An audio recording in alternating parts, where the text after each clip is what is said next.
Cornejo. Sí, pues tomamos la vida con psicología y es por eso que ya tenemos a nuestro siguiente panelista en nuestro programa, en el Trasnoche de la Radio. Siempre le agradecemos la gentileza que tienen ellos porque hasta altas horas de la noche les robamos horas de sueño, nos acompañan. Tenemos a Claudio Cornejo, quien está con nosotros y lo estamos viendo ahí en Bio Bio TV. Querido Claudio, ¿cómo está usted? Muy buenos días. Hola, muy buenos días a ti y a todos los que están ahí con nosotros.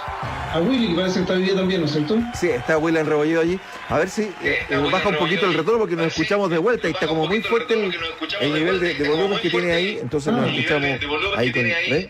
Yo me escucho con harto eco. Ahora Claudio, ahí estamos bastante mejor. ¿Me escucha ahí o no? Sí, a ver ahí. Sí, igual me estoy escuchando, ¿Ahí querido se Claudio. escucha? Tienes muy fuertes los parlantes. Seguramente ahí tienes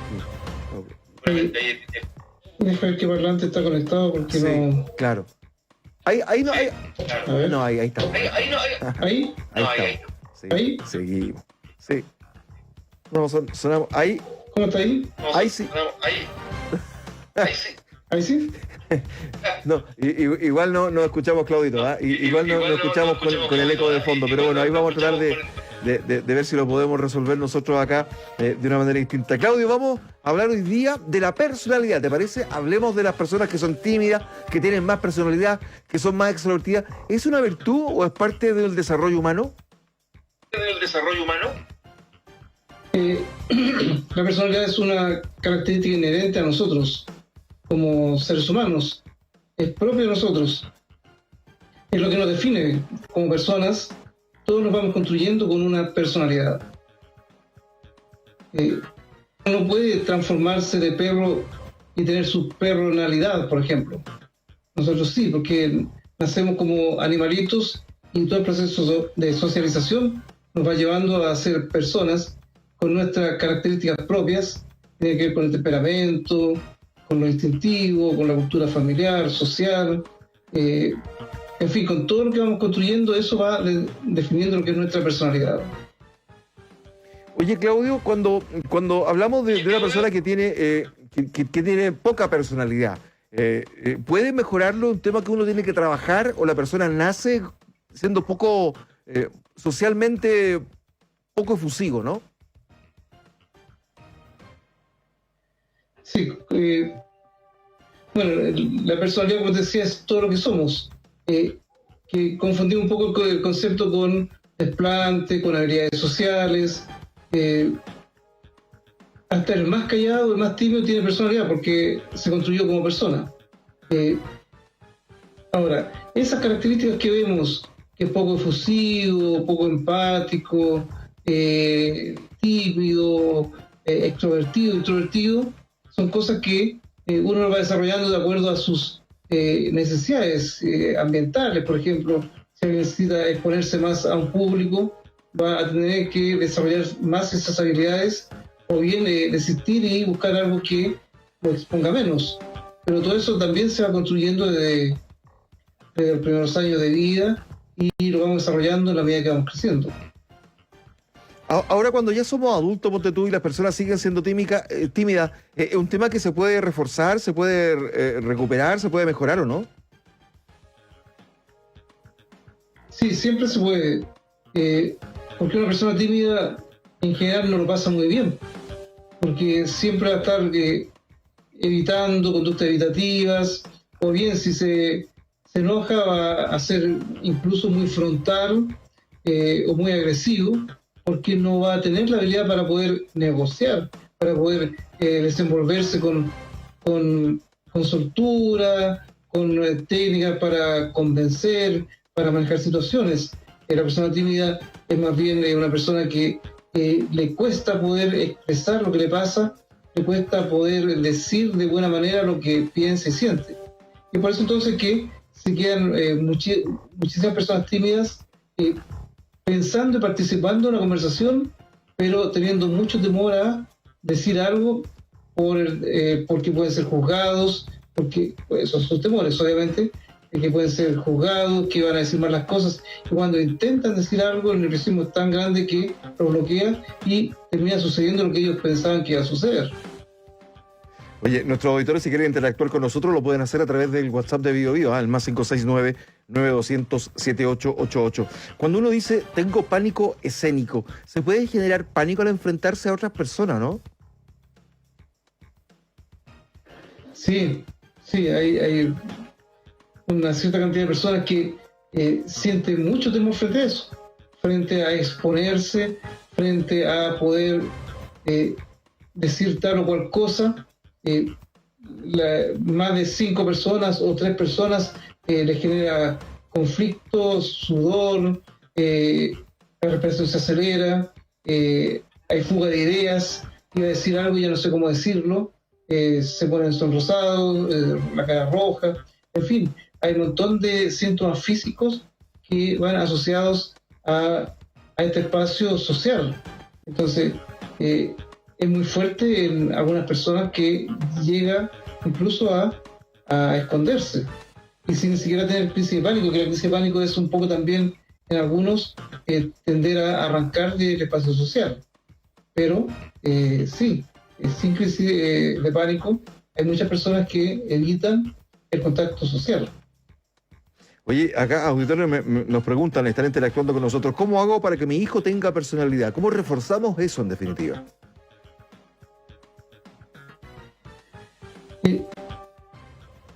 Hay varias cosas que hacer. Primero, el ejemplo de los padres. Por un lado, hay papás que no invitan gente a la casa, que son ellos, papá, hijos y pocos familiares que van de visita, ellos visitan pocos familiares, pocos amigos que se reúnen en un espacio social, por tanto estos niños no tienen mucho contacto con otros salvo el colegio, que es un espacio por un lado formal e informal, que son los recreos, pero aparte de eso, en donde en el colegio está regulada la convivencia, donde los patrones están dados, aparte de eso no tienen otra fuente y los modelos pueden que no sean tan buenos en ese aspecto. Eso es un inconveniente que habría que los papás ir revisando cómo ellos modifican esos espacios, cómo los papás van a eventos, a actividades en donde tengan que exponerse para que los niños vayan aprendiendo, porque mucho aprendizaje se llama aprendizaje vicario. Aprendemos desde un modelamiento, desde lo que vemos, desde lo que observamos. Y si eso lo vemos poco, obviamente va a notarse en lo que está aprendiendo el niño. Por otro lado, el que el niño esté mucho rato en el celular, en internet, también lo va metiendo en ese mundo, pero no va teniendo la habilidad para poder desarrollarse con los demás. También tiene que ver con la edad, porque hay niños que en los primeros años son capaces de tener cierta independencia. Por ejemplo, se va a un restaurante y el niño es capaz de alejarse unas mesas de la mesa donde están almorzando, explorando. Pero si los papás son sobreprotectores, no van a dejar que se aleje. Si el niño va creciendo, también va a querer explorar, pero puede que le digan, oye, qué ridículo y qué tonto, etcétera, etcétera, y el niño va a tender a sentir vergüenza y a esconderse. Y si el niño va bien hasta los 8 o 9 años, comienza la adolescencia, en donde otra vez el niño se cuestiona su identidad, lo estaré haciendo bien, estoy haciendo puras tonteras, y también viene un retraimiento en la adolescencia. Por lo tanto, estas habilidades sociales siempre son muy susceptibles de entorpecerse o retroceder. Y si además la persona en general es introvertida, poco dada a contar lo que le pasa, con mayor razón se va a potenciar esa tendencia a esconderse. Hay muchas personas que están escuchando y que de pronto saben o le han dicho o se sienten introvertidas. Vale decir que les cuesta hablar de sus sentimientos, de sus emociones, de decir cosas. ¿Es un tema que se puede trabajar aunque ya se sea adulto o ya un tanto más complejo? Se puede trabajar siempre y en este caso, lo que nos comenta nuestro auditor es, si no expresamos las emociones, hay una serie de conflictos que tienen que ver con poca comunicación con los que están a tu alrededor, porque no te van a entender, porque uno no sabe entender mucho lo que le pasa, y cuando aprendemos a no expresarlo, tarde o temprano terminamos somatizando, es decir, terminamos con colon irritable, con bruxismo, con tensión en el cuello, en la nuca, terminamos después con fibromialgia, crisis de pánico, en fin, una serie de trastornos somáticos, precisamente porque me niego a las emociones. Y como las niego, la pena, la rabia, son muy controlados, la emoción igual se ubica en el cuerpo. Es como cuando alguien tiene pena y no lloramos. Entonces se nos produce un nudo en la garganta. Ese nudo en la garganta es precisamente como el llanto no sale, lo freno y empieza a ubicarse en la garganta como un malestar. Pero que después ya no es la garganta, sino son otros órganos y el cuerpo en general. Oye, auditor, acá nos acotan, ¿eh? Una persona dice, ¿por qué cuando una persona tímida toma algo de alcohol pierde la timidez? Es verdad, pues se desinhibe, ¿no? Un inhibidor el alcohol. El alcohol es un depresor, por lo tanto, tiene una fase estimulante, excitatoria, que es un ratito, pero es un depresor precisamente por lo que dice.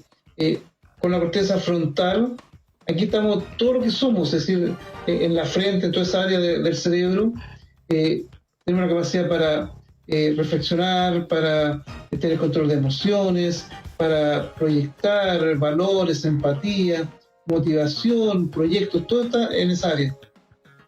Y más atrás hay un área que se llama sistema límbico, que tiene que ver con las emociones, está la memoria, en fin. Cuando alguien toma alcohol, lo que pasa es que la corteza frontal, con la que yo controlo emociones, se tiende a apagar, tiende a perder su capacidad de controlar. Por lo tanto, las emociones que están en otra área se liberan sin filtro. Precisamente porque la persona es controlada, es tímida, y el miedo no lo deja actuar, pero ya cuando no tiene el control del miedo o el control de que se van a reír de él, queda liberado y puede salir todo, quedando muchas veces la escoba, ¿no es cierto? Oye, nuestros auditores están interactuando con nosotros, lo pueden hacer al WhatsApp de BioBio, más 569-9200-7888. Estamos conversando con el psicólogo Claudio Cornejo acá en la radio. Dice, en el tema del deporte, a propósito que estamos de lleno ya en los Panamericanos, en el tema del deporte, dice, específicamente en el fútbol, ¿por qué dicen que los jugadores visitantes les asusta tanto cuando el estadio está lleno de hinchas locales? ¿Es seguridad, es autoestima, falta de concentración? Nos acota Alejandro y nos pregunta, ¿qué crees tú, Claudio?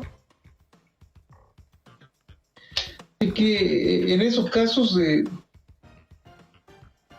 están evaluando no solo porque juega la pelota, sino que uno tiene una responsabilidad con un país, tiene una responsabilidad con su gente, con su familia, consigo mismo, con el equipo, con los jefes técnicos, en fin. Hay una tremenda responsabilidad, es decir, cada jugada que está teniendo esa persona equivale a millones de pesos también, o de dólares, qué sé yo. Eso te va a generar un gran nivel de tensión. Y además jugar en un espacio en donde no es el tuyo, en donde estoy con los enemigos, con los contrincantes, esa tensión va a ser siempre normal sentirla, vivirla. Nadie podría meterse, si de los de abajo meterse en la garra brava, así feliz de la vida y ponerse a cantar. No, uno sabe que le va a ir bastante mal, o al revés. ¿Por qué? Porque hay un nivel de tensión cierto, real, y no tiene que ver en ese caso con que alguien sea más o menos tímido, sino que es la tensión de la situación en sí. Bueno, de ahí se explica un poco el desarrollo de los psicólogos deportivos que operan en los fútbol, que operan en distintos deportes y que vamos a ser testigos, los vamos a ver en los Panamericanos, ¿no?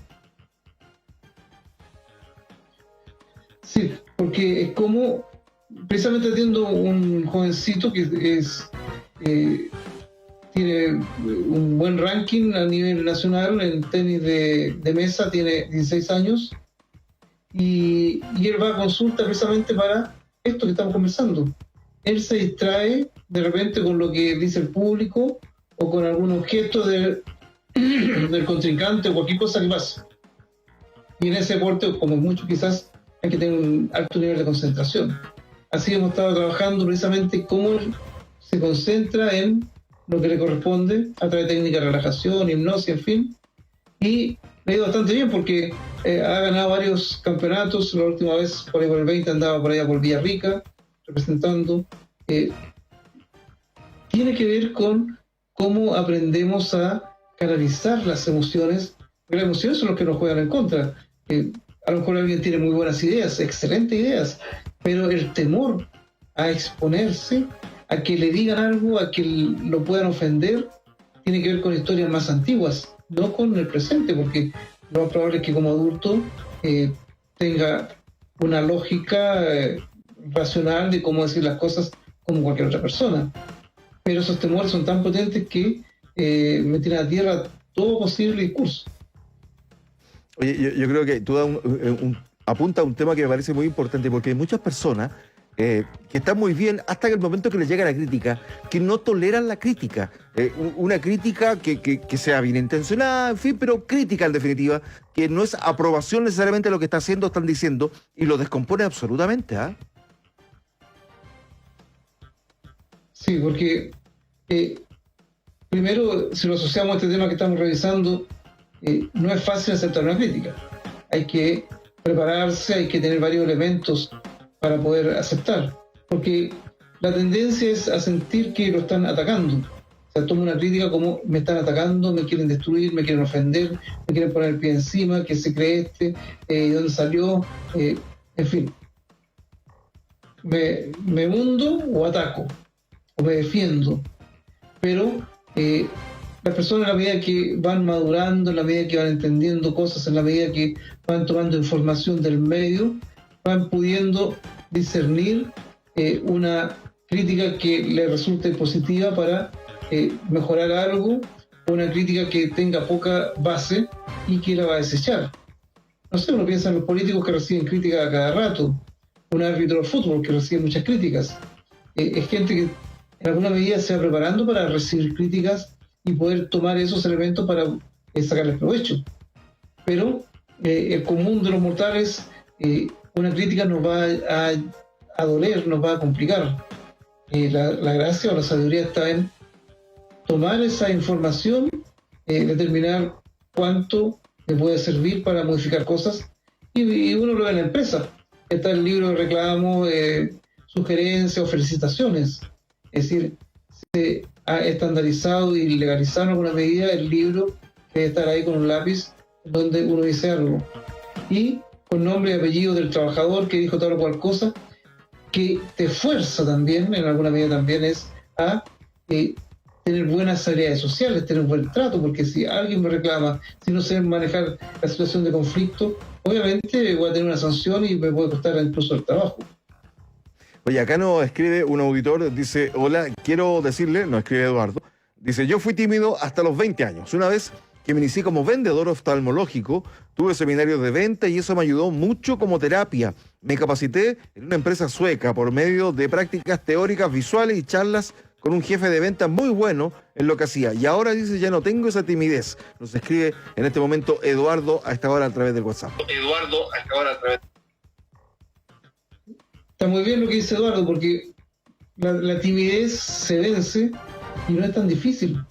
Si el tema es el temor, que es tan fuerte que me impide hacer cosas muy simples y que van a estar funcionando excelente, como en el caso de él, que lo capacitaron como vendedor y le gustó y se destrabó en sus temores que han sido infundados, que no tendrían ninguna causa tan real, y funciona. Es decir, no es difícil vencer la timidez, porque la timidez podría tener también un rasgo de que la persona es en general introvertida, por lo tanto no va a hacer el alma a la fiesta, no va a generar grandes shows siendo el centro de mesa, pero sí va a poder hablar, explicar cosas, va a poder manejar situaciones sociales.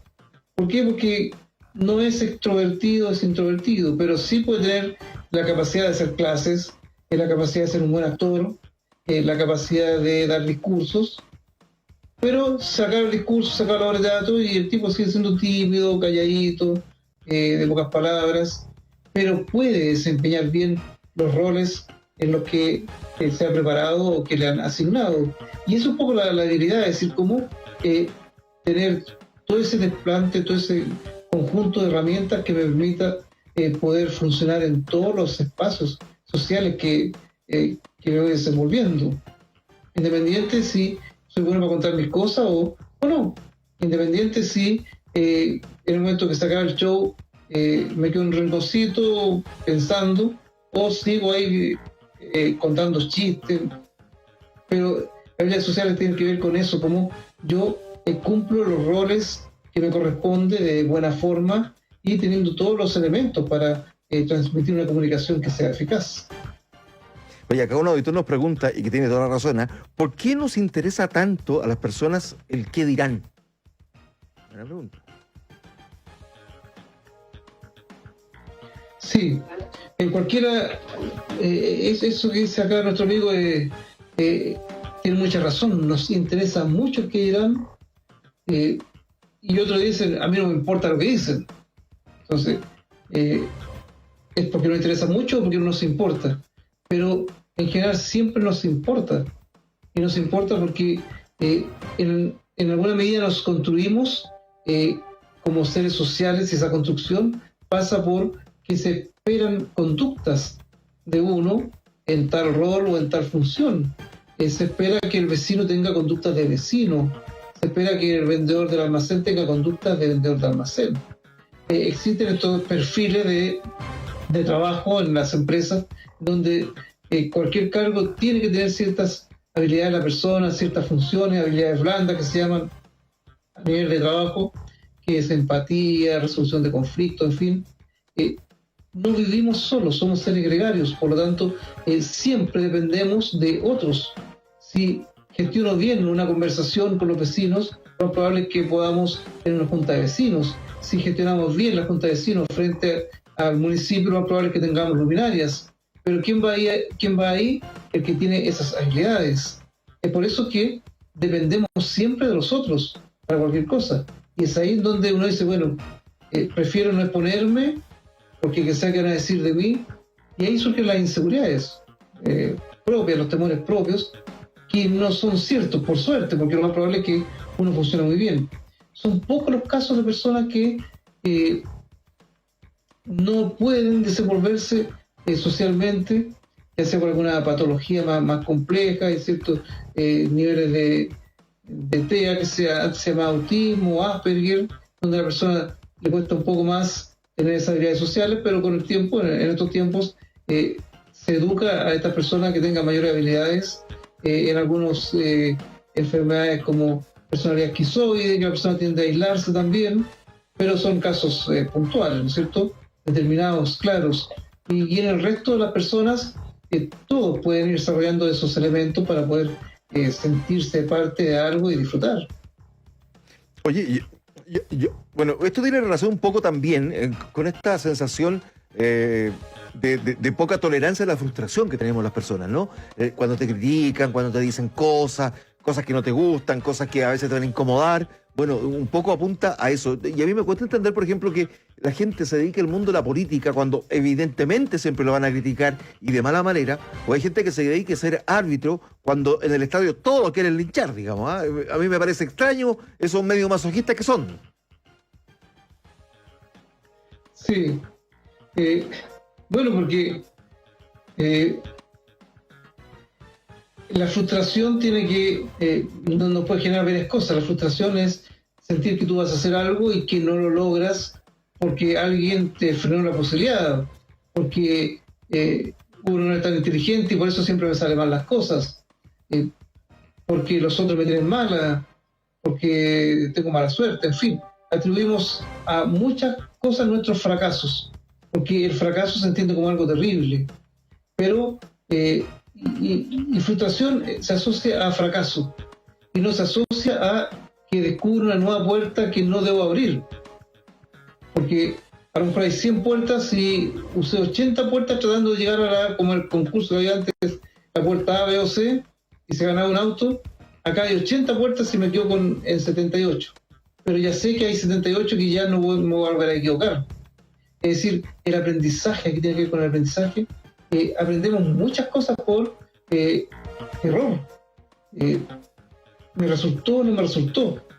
Y que en la medida que vamos teniendo errores y vamos teniendo aciertos, vamos teniendo una mayor capacidad de resolver nuevos problemas.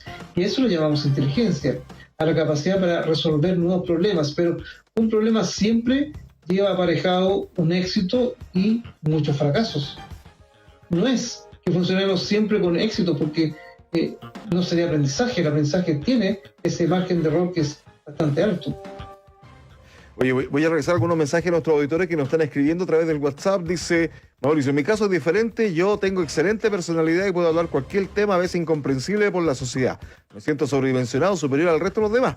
De todo esto lo sé, dice, y me hace ser interesante y también molesto ante los demás. A veces siento que me aceptan y otras veces tienen un rechazo para conmigo, dice, nos escribe Patricio. Otro mensaje, dice, yo siempre trabajé como asesora de hogar por muchos años y después tuve un hijo con autismo, tuve que cambiar de rubro laboral. Ahora trabajo como vendedora ambulante y no me di cuenta cómo saqué la valentía para hablar con la gente. Ahora, dice, no soy tímida. Una consulta, ¿por qué siempre en todos lados se nos exige ser el mejor, siendo que muchas veces, me incluyo, tratamos de hacer lo mejor posible y quizás a veces no funciona? Héctor nos escribe de Lota, dice, socialmente aceptada pero impuesto desde el sector dominante. Dice, el interés por el que dirán es parte de la idiosincrasia chilena, tal vez por la cultura impuesta desde la conquista, cuando hay experiencias traumáticas de rechazo, discriminación, exclusión, incluso, dice, de etnocidio racial, etcétera, se aprende colectivamente a seguir una conducta socialmente aceptada. Voy a otro mensaje. Vivimos en razón del que dirán, porque vivimos en una sociedad enferma, dice, hipócrita. Esa es la razón, dice, por qué fue crucificado Cristo. Miren, acá dice, hola, buenas noches. Guardia, nos escribe Javier. Yo soy árbitro amateur y lo hago por amor al deporte más que por el dinero. Y para que no lo critiquen, digo yo, ¿no? Como árbitro, o sea... Sí, bueno, hay hartos comentarios ahí, qué interesante. Ahora, no hay que perder de vista la esencia de que somos animales con razón, y ahí no va a pasar mucho por la cosa étnica o racial, social, o poderes, unos más o menos, que sí influyen, obviamente, pero pasa fundamentalmente por el temor al éxito o al fracaso, que es algo básico de sobrevivencia de todos los animales. Si en algo te va bien, uno tiende a repetir la conducta. Si en algo te va mal, uno tiende a alejarse de esa conducta. Y en el espacio social, como seres sociales, lo social nos exige que funcionemos en relación a ciertos parámetros de convivencia, porque se entiende que lo social nos permite construir sociedades. Somos seres que construimos cultura. La cultura es esa capacidad que tenemos de crear cosas, de crear un edificio, de crear una educación. Es en esa cultura, en esa creación de cultura que nos va definiendo, es cómo nos vamos desenvolviendo, pero crear esa cultura es una red intrincada de relaciones, de poder, de sometimiento, en fin, de todo lo que tiene el ser humano como especie, que no es solo en Chile, es parte de la esencia de cualquier país y cualquier raza. No hay que llevarlo solo a qué pasa aquí. El ser humano está en todo el planeta Tierra, así que en todas partes pasa exactamente lo mismo. Y lo que dice nuestro primer amigo Patricio, que de repente se siente como que se extralimita quizás y puede caer mal. Ahí hay que considerar un poco, él se pasa para el otro lado, es decir, casi patudo por decir una palabra, no sé si le calza esa palabra quizás, pero algunos se quedan muy tímidos y otros de repente como que se pasan para la punta, por decir algo. No sé si el caso Patricio, pero tomando un poco ese ejemplo. La idea siempre es cómo revisar en el contexto en el que estoy. Es decir, si voy a un velorio no voy a contar chistes, ¿no es cierto? Si estoy en una fiesta no me voy a poner a contar la historia de las enfermedades que tengo. Uno tiene que mirar el entorno para saber un poco cómo va a funcionar, qué es lo que va a decir, cómo se va a relacionar con los demás. Y para eso, lo más interesante es no hablar mucho de uno, porque si uno habla de uno, puede ser entretenido al comienzo, pero se va a terminar aburriendo a los demás. Quizás lo más interesante es preguntarle al otro qué haces, a qué te dedicas, y sobre eso ir construyendo conversaciones.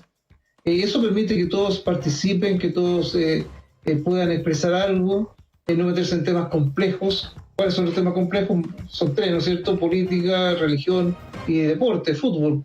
Y no apasionarse en los temas, porque ese es el gran error también. Todos nos creemos expertos en todo, pero no somos expertos en nada.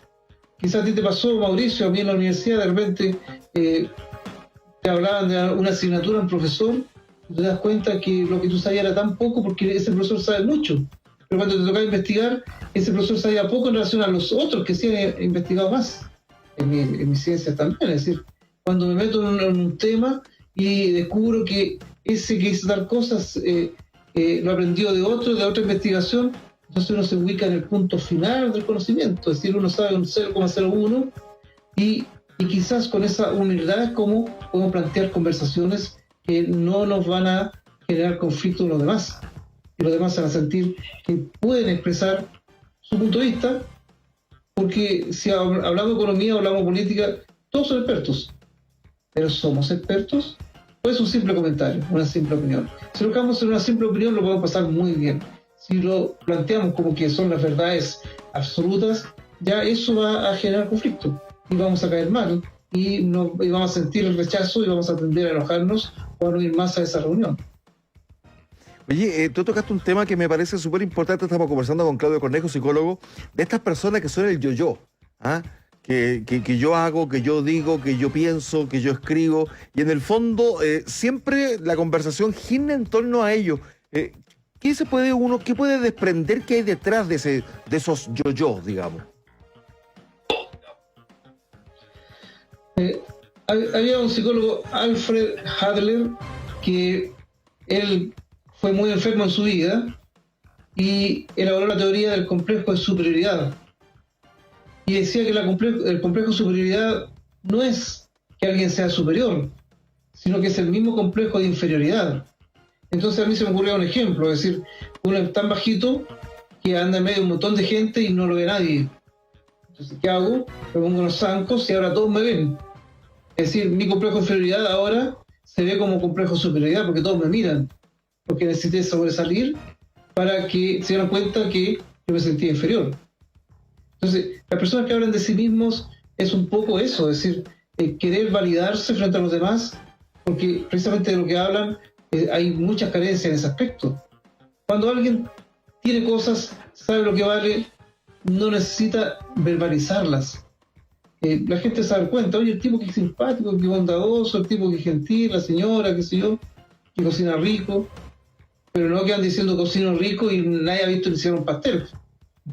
Y si los pasteles son ricos, no tengo necesidad de decirlo porque la gente lo va a decir solamente, va a decir porque lo probó. Entonces, cuando alguien hace mucho alarde de sí mismo es porque precisamente hay una cierta tendencia a sentirse disminuido en muchos aspectos. Voy a repasar nuevamente, son muchos los mensajes que están llegando a través del WhatsApp. Dice, me acuerdo del chiste del Bombo Fica, en el Banco de Argentina, si él se colaba en la fila, a los argentinos les llamaba la atención. Aquí en Chile comienzan silbando para el lado, pero no le dan la cara. Claro, se hacen un poco los locos, digamos. Bueno, y ese es un tema, nos cuesta, yo no sé si es muy de chileno, pero nos cuesta decir las cosas personalmente. Habitualmente cuando se está en grupo, y ese es un fenómeno de Twitter, se tira y se dice todo, pero cuando se está directamente, persona a persona, son pocas quienes se atreven a decirlo pan, pan, vino, vino, Claudio, ¿no? Sí, porque es un poco la timidez. Es decir, si digo algo, lanzo la piedra dentro de un montón de gente que lanza la piedra, para que no me pillen que fui yo. Porque dar la cara, algunos dicen ser frontal, pero el ser frontal también es decir la pachotada, es decir cualquier tontera, a mí nadie me vas a llevar. No, es ser atinado, es ser empático, es ser asertivo. Asertivo es decir las cosas en el lugar apropiado, en el momento apropiado y con la persona apropiada. Eso es ser asertivo. No lanzar lo primero que viene creyéndome que tengo la verdad o la razón, que es el punto de vista exagerado. No, uno tiene que decir las cosas de frente a quien corresponde, pero asumiendo que lo que pienso es mi pensamiento, no es una verdad. Porque también creemos que lo que yo pienso y siento es cierto. No, muchas veces pensamos y sentimos un montón de cosas que no son ciertas. Que la decimos porque estamos enojados, porque estamos tristes. Por cualquier emoción podemos exagerar o magnificar una emoción, una idea. Y después uno se da cuenta que quizás no era tan cierto. Por ejemplo, en las relaciones de pareja, cuando están muy mal y uno de los dos se quiere separar, la idea es que no se separe hasta cuando esté bien. Porque cuando está bien, recién puede decir, mira, amor, yo lo quiero mucho, pero hasta aquí no llegamos, porque lo he meditado tranquilamente, me retiro en paz y nos vemos nunca más. Pero cuando uno se quiere separar en el momento que está más complicado, lo más probable es que después se termine arrepintiendo porque no tiene claridad en ese momento para poder decidir y discernir lo mejor de lo peor. Por eso, el arte de la comunicación, de la retórica, de la oratoria, que tú debes ser experto en esos temas, requiere un esfuerzo, una preparación un poco más exigente que el común hablar o lenguajear. Oye, acá hay una reflexión muy interesante de un auditor. Dice, hoy existe una nueva modalidad de las comunicaciones, sobre todo en redes sociales, un nuevo impacto social, testimonios, comentarios, reacciones, opiniones, hasta los famosos, funas. Gente expresa sus emociones detrás de una pantalla sin ser vistos, como fantasmas. ¿Será tendencia que las personalidades ahora se atreven a opinar de todo sin importar en nada? Una observación, Nicolás San Martín, que nos está escribiendo. Y me parece interesante porque, claro, hoy día ni siquiera uno tiene que sacar personalidad para ir a la conquista. Tan solo vale un like, digamos, en el Tinder, para que puedan hacer estos matches, ¿no? Es decir, hoy día es más difícil quizás sacar la personalidad porque estamos con esta permanente velo que es una pantalla de un dispositivo, ¿no? Sí. Por eso estas habilidades sociales, comunicacionales, lingüísticas, el lenguajear, como decía Humberto Maturana, eso se ve un poco esmirriado, zamarreado, porque obviamente el contacto cara a cara, la proxémica, la distancia entre uno y otro, ¿no es cierto?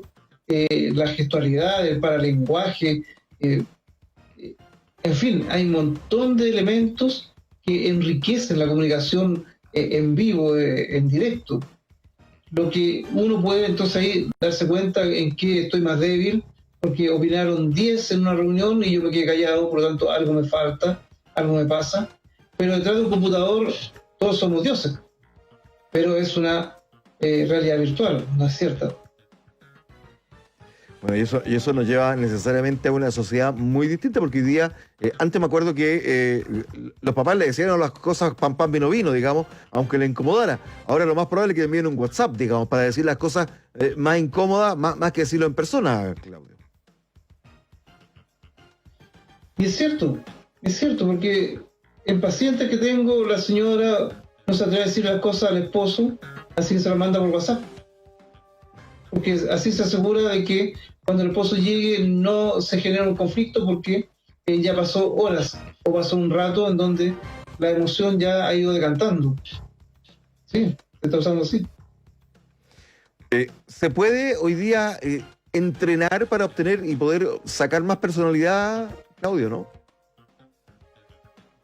Sí, en curso de teatro hay una amiga ahí que tiene un emprendimiento, una empresa que hizo también en donde está trabajando en las habilidades sociales, y las personas que estudian locución, hay un montón de espacios que permiten desarrollar esas habilidades. Los psicólogos también trabajamos un poco eso, porque es algo que es alcanzable, no es algo que nos defina para siempre. Y cuando la persona logra expresar, te cambia la vida. Tengo una paciente, Patricia, ahí, que si ve el programa va a sentirse orgullosa porque ella tiene, no sé qué edad, 50 y tantos años, y en su casa se juntaba con sus hermanas y le da timidez expresarse, sea la cocina. Y hemos hecho algunas técnicas de relajación y otras cosas más. Y ahora ya hizo un video, yo ayudé a editarlo y lo va a subir a YouTube, hablando acerca de su profesión. Entonces, está feliz, porque ahora ya puede conversar con todos en cualquier parte. Es decir, a esa edad uno diría, ya estoy perdido. No, sí, tiene que ver con sentir que uno va creciendo, que si esto me falta, lo voy a tratar de lograr, lo voy a tratar de mejorar para sentirme más completo. Y es así un poco el crecimiento personal. Si algo me falta, lo voy desarrollando, porque todo lo podemos hacer. Somos ilimitados en muchos aspectos. Este es un gran tema. Yo conozco muchas personas que son capaces de poder subirse a un escenario con 4.000, 5.000 personas a bailar en un escenario y no le da ningún tipo de tapujo, pero ingresar a una reunión familiar, digamos, un grupo social, le genera mucha ansiedad, producto de la timidez, pues. Sí, porque en el ejemplo que pones tú, se personaliza en un escenario, por lo tanto ya no están puestas sus emociones directas, sino que más bien eso se transforma en un trabajo y lo puede hacer sin ningún problema. Pero en su vida personal sí hay emociones, sí siente que el papá o el primo o el hermano lo puede juzgar, sí siente que, etcétera, etcétera. Entonces, en su plano más personal, muchas personas también les cuesta, tal como dices tú. El papá llega del trabajo a la casa y se pone a la televisión, nos saluda, nos habla, nos pregunta a los hijos cómo están, y después nos pregunta qué le pasa, que se siente solo, se siente abandonado, se siente no tomado en cuenta, pero porque ellos tienen esa conducta que aprendieron desde siempre a no relacionarse, y empiezan a cosechar al poco rato lo que han sembrado, que es ese distanciamiento, y como él generó el distanciamiento, terminan distanciándose de él. ¿Y qué hace el papá entonces? Se pone agresivo, enojón, trata mal, pero detrás de eso hay mucha pena. Porque primero no sabe cómo acercarse, no sabe enfrentar sus temores, sus inseguridades, no tiene habilidades comunicacionales y más encima termina sintiendo que nadie lo quiere. Bueno, con Claudio aprendemos a conocer estos pequeños detalles, ¿no? Matices que nos hacen tener una mejor calidad de vida. Claudio, te mando un abrazo grande, ya lo sabe, lo puede encontrar, lo busca en Google, Claudio Cornejo, Doctoralia, y ahí puede inclusive tener más datos, ahí puede encontrar también muchos de los programas que él realiza, tanto con nosotros como en otros medios de comunicación, así que gracias, Claudio, le mando un abrazo grande. Gracias a ti, Mauricio, a Willy y a todos los auditores que participaron en este programa hoy día. Que estén muy, muy bien.